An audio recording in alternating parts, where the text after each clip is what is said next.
La loi de finances a-t-elle remis en cause le statut du loueur meublé non professionnel et notamment à cause de la réintégration de l'amortissement lors du calcul de la plus-value? C'est ce que nous allons voir dans cette vidéo. Bonjour, je suis Dimitri Boujard, l'avocat investisseur. Je suis avocat inscrit au barreau de Paris depuis 1995 et investisseur immobilier depuis maintenant plus de 25 ans. Et oui, le temps passe. Et vous avez vu, vous avez lu sur Internet tout un tas de choses sur la fin du statut LMNP. Ou alors, est-ce que je dois continuer à faire du LMNP? J'aime pas du tout cette expression. On ne fait pas du LMNP. On a un statut de loueur meublé non professionnel ou de loueur meublé professionnel. Mais c'est pas un régime fiscal, LMNP. Déjà, c'est bien un petit peu quand même de ressasser les choses, de les redire, puisque vous êtes chaque semaine plus nombreux à découvrir cette chaîne YouTube et que vous n'allez pas forcément aller regarder toutes les vidéos, mais je vous invite quand même à aller regarder certaines anciennes qui sont toujours d'actualité. Cela dit, vous avez vu énormément de choses sur la réintégration de l'amortissement qui est prévue désormais par l'article. Alors là, je suis obligé de regarder un peu mes notes, 155B du Code général des impôts. Et oui, on adore dans le Code général des impôts les grands 2, premièrement, octies, etc. Donc, cette réintégration de l'amortissement est formulée de la façon suivante, puisqu'on parle toujours dans le langage commun de réintégration de l'amortissement. Et en fait, cet article nous dit, qui concerne les plus-values à la revente des biens immobiliers, que le prix d'acquisition est minoré du montant des amortissements admis en déduction en application de l'article 39C, sous-entendu du Code général des impôts, à l'exception de ceux de ces amortissements constitutifs de dépenses prises en compte pour la détermination de l'impôt sur le revenu en application de la première phrase du quatrièmement du grand 2 du présent article. Déjà, normalement, j'en ai perdu la moitié en cours de route, donc je vous inviterai tout simplement à aller sur Légifrance et en tapant article 150 grand 5 chiffre romain B du Code général des impôts, vous arriverez directement sur l'article. Cela dit, de quoi s'agit-il? Petit rappel historique. Jusqu'à présent, le statut le plus intéressant pour faire de la location en France, tant en termes de fiscalité des revenus locatifs qu'en termes de plus-value à la revente, était le statut du loueur meublé non professionnel. Pourquoi? Parce que la fiscalité du loueur meublé non professionnel est celle des BIC, bénéfices industriels et commerciaux. S'agissant d'une fiscalité commerciale, alors même que, je le redis une fois de plus, l'activité de location immobilière en France n'est pas une activité commerciale. Il faut le comprendre une fois pour toutes, d'accord? Y compris lorsque vous faites de la location meublée. Donc, fiscalité commerciale pour une activité civile. C'est comme ça, le droit fiscal nous réserve tout plein de surprises, parfois sympathiques, parfois moins. Et là, on va parler d'une surprise moins sympathique à l'occasion de la loi de finances. Donc, c'était le statut le plus intéressant. En effet, grâce à l'ensemble des charges déductibles et des amortissements, il était possible d'obtenir du cash flow positif, c'est-à-dire qu'il vous restait de l'argent après avoir payé toutes vos charges réelles et même après avoir payé parfois des impôts, mais surtout, on évitait de payer de l'impôt et des prélèvements sociaux pendant une période assez longue. Des logiciels de calcul que vous pouvez souscrire sur Internet sur abonnement vous permettaient de simuler justement l'impact fiscal dans votre patrimoine personnel de tel ou tel mode de location. Par exemple, sur une colocation, vous pouviez dégager 200, 300, 400, 500 euros de cash flow mensuel avant impôt et être à zéro impôt pendant plusieurs années. Alors, tout le monde n'est pas d'accord là-dessus, néanmoins, les chiffres ne trompent pas. D'accord? Et quand j'ai vu parfois certaines vidéos qui disaient le contraire, ah oui, si on exclut la prise en compte des travaux ou des frais de notaire dans le calcul, tout de suite ça fausse un peu la chose. Cela dit, donc c'était très intéressant. Ça l'était d'autant plus que lorsque vous revendiez un bien que vous louiez sous un statut de loueur meublé non professionnel, vous bénéficiez du régime de plus-value des particuliers, c'est-à-dire abattement pour durée de détention. Cela dit, petit rappel, quel est le régime fiscal de la plus-value des particuliers? Vous achetez un bien, si vous le revendez plus cher que votre prix d'achat, vous faites ce qu'on appelle une plus-value. C'est le principe même du commerce en réalité. D'accord? Donc vous avez acheté un bien 100 000, vous le revendez 150 000, votre plus-value brute, hein, je ne rentre pas dans les détails de la déduction des frais de diagnostic ou de ce genre de choses, votre plus-value brute, prix de vente 150 000, moins prix d'achat 100 000. Plus-value 50 000 évidemment. Sur cette plus-value, pendant les 5 premières années de détention, c'est-à-dire que vous avez acheté au 1er janvier de l'année X, vous revendez 3 ans après, pendant les 5 premières années, à l'heure où je tourne cette vidéo, l'impôt et les prélèvements sociaux sur la plus-value s'élèvent à 36,2%. 19% d'impôts, 17,2% de prélèvements sociaux, qui eux-mêmes se décomposent entre la CSG, la CRDS et le prélèvement de solidarité. D'accord? Donc voilà, ça c'est relativement simple à comprendre. Évidemment, je suis sûr que certains me mettront des petits posts en commentaire en disant « Oui, mais si on a une plus-value supérieure à 50 000, est-ce qu'on ne paye pas plus ?» Si, vous payez plus, bien sûr, puisqu'il y a des prélèvements supplémentaires qui ont été instaurés il y a quelques années de ça. Et on peut aller pour les plus-values très très importantes. Pour un particulier, c'est rare d'arriver à ce montant de plus-value sur une seule opération, mais on peut aller jusqu'à 42% au total. Cela dit, restons dans notre cas classique. Pendant les 5 premières années, donc entre la date d'achat et la date de vente, vous payez 36,2. À partir de la 6e année, vous bénéficiez de ce qu'on appelle l'abattement pour durée de détention. De quoi s'agit-il? Au fil du temps, peu à peu, les 36,2 vont se réduire. Et au bout de 30 ans, vous arrivez à 0. Extraordinaire. Alors 30 ans, vous allez me dire, c'est très long. Évidemment que c'est très long. Il y a eu une époque, je ne vais pas refaire toute l'histoire évidemment, où c'était 15 ans, puis 22 ans, puis 30 ans. Dieu seul sait ce que l'avenir nous réserve. Mais justement, pour rester au courant de tout ce qui se passe, puisque ça change constamment, vous l'avez vu sur la para-hôtellerie, la TVA, sur l'abattement pour durée de détention, et je vais revenir dans la vidéo un petit peu plus tard sur le micro-BIC et l'abattement, vous allez tout comprendre. Donc, pour rester au courant de tout ça, rejoignez la communauté du droit d'investir. C'est mon podcast hebdomadaire où chaque semaine, je vous tiens informé de l'évolution de la loi, des nouvelles décisions de jurisprudence qui vont vous impacter soit en tant qu'investisseur immobilier, soit en tant que conciergerie, soit encore en tant que sous-loueur. Et même si vous êtes un pro de l'immo, un conseil en gestion de patrimoine, un expert comptable, un avocat, je ne pense pas que vous ayez le temps de faire ce que moi je fais puisque c'est mon activité exclusive. Mais en plus, vous pourrez par exemple une fois par mois vous connecter à mon Zoom et me poser en direct vos questions pendant 2 heures. Cela dit, pour revenir à nos 30 ans sur l'exonération totale d'impôt sur la plus-value. Ce qui s'est passé, c'est que c'était assez extraordinaire puisque les loueurs en meublé relevant du statut du loueur meublé non professionnel, non seulement pouvaient déduire un maximum de charges et d'amortissements au cours de la location immobilière, mais en plus, à l'occasion de la revente, bénéficier de cet abattement pour durée de détention. Donc, un régime fiscal très intéressant pendant la location et un régime fiscal potentiellement très intéressant lors de la revente. Puisque vous aviez, pendant le cours de la location, une déduction d'amortissement. Je vais revenir sur ce qu'est l'amortissement puisque, évidemment, certains d'entre vous se posent certainement la question. Donc, une déduction de l'amortissement comptable et fiscal de la valeur du bien et pas de réintégration, pas de changement dans le calcul de la plus-value.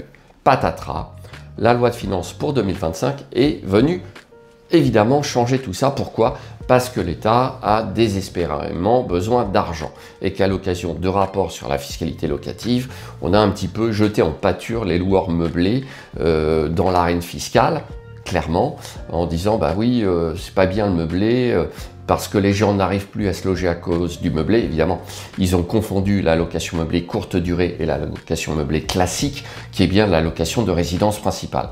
Mais bon, c'était un peu le prétexte, et soyons clairs, le réel but de tout ça, c'était de récupérer de l'argent lors de la revente par les loueurs en meublé de leurs biens immobiliers. De quoi s'agit-il? Je vous ai cité l'article. Concrètement, l'amortissement consiste à justement apprécier la valeur comptable du bien. Si vous achetez un bien, le fisc, parce que vous louez en meublé, va vous soumettre à un régime de fiscalité commerciale et votre bien immobilier devient un actif dans votre bilan. et un actif potentiellement perd de la valeur au fil du temps. Ça veut dire quoi? Ça veut dire que, pour prendre l'exemple que je prends toujours d'un freelance informatique, il achète un ordinateur et au bout de 3 ans, son ordinateur ne vaut plus grand-chose vu l'évolution de la technologie. Donc le fisc lui permet d'amortir la valeur de son ordinateur sur 3 ans et ce faisant, en constatant une dépréciation de la valeur de son actif, ça réduit son impôt, ce qui lui permettra d'en racheter un. Alors, je vulgarise tout ça, bien évidemment. Je ne suis pas expert comptable. Des experts comptables le diraient peut-être dans d'autres termes bien mieux choisis.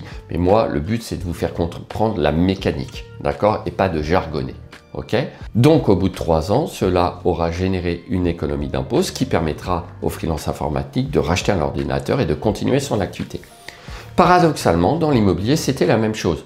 C'est-à-dire que vous achetiez un appartement ou un immeuble de rapport, par exemple, ou une villa. Si vous la louiez en meublé, vous alliez pouvoir constater une dépréciation de la valeur. Donc l'expert comptable allait faire son travail. Je parle du régime du réel. On va revenir sur le micro dans un instant. Donc l'expert comptable allait constater chaque année une dépréciation de la valeur de l'actif suivant des règles un petit peu compliquées sur lesquelles je ne reviens pas. Mais il allait constater une dépréciation, c'est ce qu'on appelle un amortissement, et il allait inscrire dans le bilan une ligne sur les amortissements d'un ou plusieurs biens d'ailleurs. Et comme c'était une charge en quelque sorte, donc par exemple 10 000, si vous faites un moins 10 000, ça vient s'imputer sur vos loyers. Donc cette charge d'amortissement, qui était étalée dans le temps, c'est des temps longs, les amortissements, venait réduire le résultat fiscal. Donc en combinant sur de la location meublée, la déduction des frais de notaire, des frais d'agence, des meubles, de la taxe foncière, des intérêts d'emprunt, des frais de gestion locative, des frais de copropriété, des frais d'expert comptable et l'amortissement, on pouvait arriver à avoir du cash flow net avant impôt et à ne pas payer d'impôt sur les locations pendant une durée X. Par exemple, sur une colocation, à l'époque où les taux d'intérêt étaient moins élevés, on pouvait avoir plusieurs centaines d'euros de cash flow sans avoir d'impôt pendant 5, 6, 7, 8 ans. Madame la députée Lemeur s'est émue dans le rapport qui a été déposé en 2024 sur la fiscalité locative du fait que les loueurs en meublé payaient de l'impôt plus tard que les loueurs en nu. Et, comble de l'ironie pour l'État français, lors de la revente, ils bénéficient en plus du même régime de fiscalité en termes d'imposition sur la plus-value donc, que les particuliers. Les particuliers qui louaient en nu, je précise. Alors, c'est là que la loi de finances intervient. Elle dit tout simplement, ok, on conserve le régime des BIC, mais lors de la revente, si vous avez amorti par exemple 20 000 € entre l'achat et la mise en location meublée et la revente, votre base taxable, donc le montant qui va servir de calcul pour la plus-value, va augmenter puisqu'on va réintégrer les 20 000 € d'amortissement. Je reprends mon exemple. Vous revendez 150 ce que vous aviez acheté, 100. Mais vous avez eu 20 000 € d'amortissement, votre plus-value c'est plus 50 000, c'est 70 000. Alors évidemment, si on augmente la base taxable, on paye plus d'impôts. Jusque-là, je pense que tout le monde me suit normalement. Problème, déjà, problème numéro 1, c'est que le législateur, dans la précipitation qui a été la sienne pour adopter la loi de finances, n'a pas pensé à modifier l'abattement pour durée de détention. Alors, ne vous inquiétez pas, ça va venir. Dans 1 an ou 2, ils vont se rendre compte qu'ils ont oublié un petit truc et ils vont venir corriger le tir, ce qui va inévitablement nous amener à une réforme globale de la fiscalité immobilière. On parle déjà d'un rapport sur le statut du bailleur privé. Pourquoi pas, moi je suis ouvert à tout, du moment que ça ne conduit pas à un alourdissement général de la fiscalité et de la taxation. On verra bien ce qui se passe. Cela dit, donc, ils n'ont pas pensé à réformer l'abattement pour durée de détention. Donc si vous m'avez bien suivi, si au bout de 15 ans, vous revendez un bien que vous avez loué en meublé, vous allez avoir votre plus-value brute et on va y ajouter les amortissements. C'est formulé autrement, comme je le disais, dans le Code général des impôts, mais ça revient au même. D'accord? Donc, grosse base taxable. Ça, c'est vraiment la chose que vous devez avoir en tête. Mais pour éviter d'être taxé, si vous êtes intelligent et que vous pouvez le faire, puisqu'en réalité, cette réforme va désavantager uniquement les gens qui sont contraints de vendre pour une raison X ou Y. Donc, Au lieu de vendre plus rapidement, vous allez attendre plus longtemps. Pourquoi? Parce que même si au bout du compte, votre base taxable est beaucoup plus importante, si vous attendez 30 ans, ça sera toujours taxé à 0%. Donc 0, que la base taxable, ça soit 100 000 ou 100 000 plus 200 000 euros d'amortissement, soit 300 000, 0 sur 300 000, ça fera toujours 0. Donc c'est là que je dis qu'ils se sont ratés une fois de plus, parce qu'ils ont fait un peu n'importe quoi dans la précipitation. D'accord? Alors, maintenant, on rentre dans les choses un petit peu moins amusantes. Enfin, suivant le point de vue que l'on adopte, bien sûr. C'est le fameux micro-BIC. Alors, de quoi s'agit-il? Micro-BIC, ça veut dire que votre seuil de chiffre d'affaires en termes de revenus locatifs meublés est inférieur au seuil du réel. On va prendre uniquement le cas des locations meublées longue durée à l'année. Et ce seuil reste assez élevé. C'est de mémoire plus de 77 000 euros, si je ne dis pas de bêtises. Et donc, si votre chiffre d'affaires meublé reste inférieur à ce seuil, vous pouvez fiscalement être en micro-BIC. Vous avez engrangé 40 000 euros de revenus locatifs meublés, vous déclarez ces 40 000, un abattement de 50% est pratiqué, et vous n'allez payer de l'impôt et des prélèvements sociaux que sur 20 000. C'est ce qu'on appelle le micro.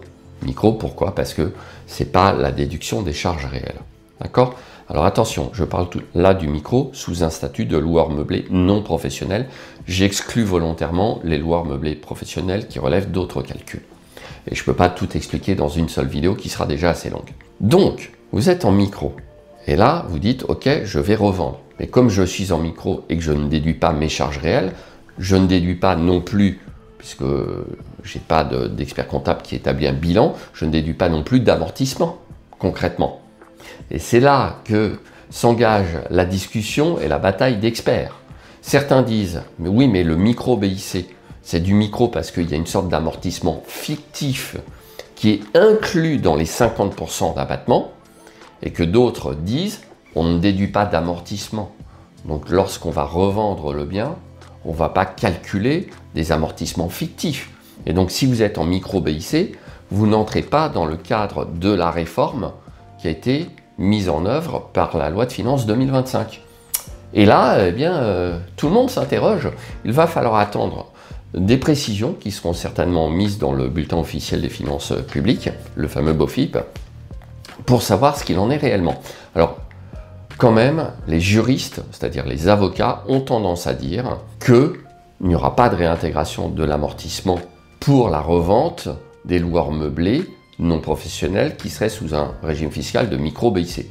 Ça semble un petit peu normal. En tout cas, moi, j'ai tendance à dire que ça serait, en tout cas juridiquement, compliqué d'intégrer des amortissements qui n'ont jamais été comptabilisés nulle part, ni fiscalement, ni comptablement. Encore une fois, on peut tout imaginer, mais à mon avis, même si le législateur venait dire le contraire, il suffirait d'un recours en justice et que des avocats plaident ce point pour obtenir gain de cause. Il y a de grandes chances, je pense.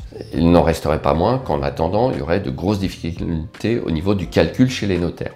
D'accord? Alors attention, nous sommes en location meublée non professionnelle. Qui est chargé de tous ces calculs? Les notaires. Et là encore, pour l'instant, personne ne sait vraiment comment vont faire les notaires. Comment vont-ils savoir que la personne qui vend un bien le loue en meublé depuis X temps et a comptabilisé X euros d'amortissement dans ses bilans? On ne sait pas pour l'instant. D'accord?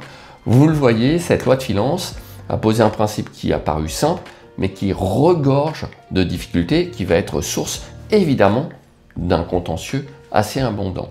Alors, il y a plein d'autres conséquences sur cette réforme et cette réintégration des amortissements dans le calcul de la plus-value. Que se passe-t-il si on a loué en nu, en meublé, qu'on reloue en nu? Que se passe-t-il si on arrête de louer et que ça redevient la résidence principale, par exemple? Là, pareil, hein, moi, très sincèrement, je ne sais pas. Après, j'ai parfois des raisonnements de bon sens, mais on sait que le bon sens fiscal ne correspond pas à la loi fiscale. Et qu'on a quand même des bizarreries dans la loi fiscale. On a aussi quand même quelque chose qui est un petit peu inique, à mon sens, c'est que cette réforme s'applique, dixit la loi, d'accord, et il y a un petit nota sous l'article 150 grand 5b du Code général des impôts, disant que ça s'applique aux cessions réalisées à compter du lendemain de la promulgation de la présente loi.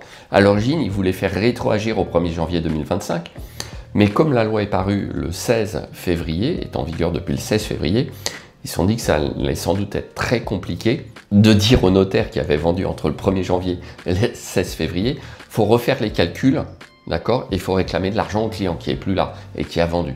Bon, autant vous dire que là, il y en a un qui a dû tout à coup avoir un sursaut et qui s'est dit non, là, on s'engage sur une voie très difficile. En revanche, ça s'applique à compter des sessions réalisées le lendemain de la promulgation de la loi, ce qui veut dire concrètement que la loi, je le rappelle, est d'application immédiate, mais qu'elle va prendre en compte les amortissements qui ont été pratiqués par les gens qui louent des biens en meublé depuis 5 ans, 10 ans, 15 ans, 20 ans, 30 ans.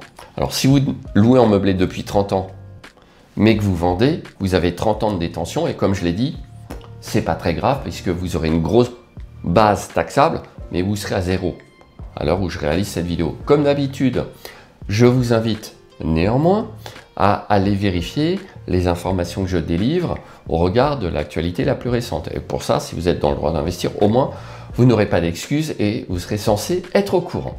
Donc vous le voyez, quand même des choses qui piquent, hein, potentiellement, ça va entraîner, ça va rebattre les cartes. Et là, pour l'instant, j'ai envie de dire que vous avez une fenêtre d'opportunité pour revoir votre stratégie juridique et fiscale immobilière.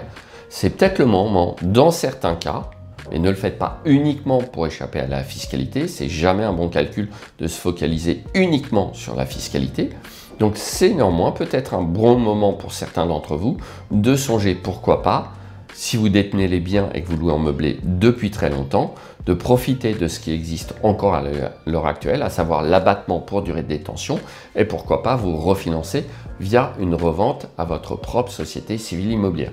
C'est juste une piste parmi d'autres. Sur tous ces sujets, évidemment, je vous invite à me contacter, d'accord? En tant qu'avocat, je délivre des conseils juridiques et fiscaux, de stratégie pour les investisseurs immobiliers, pas que pour eux, hein, pour les concierges, les sous-loueurs, les pros de l'IMO. Voilà, je traite tous ces sujets chaque semaine avec mes propres clients.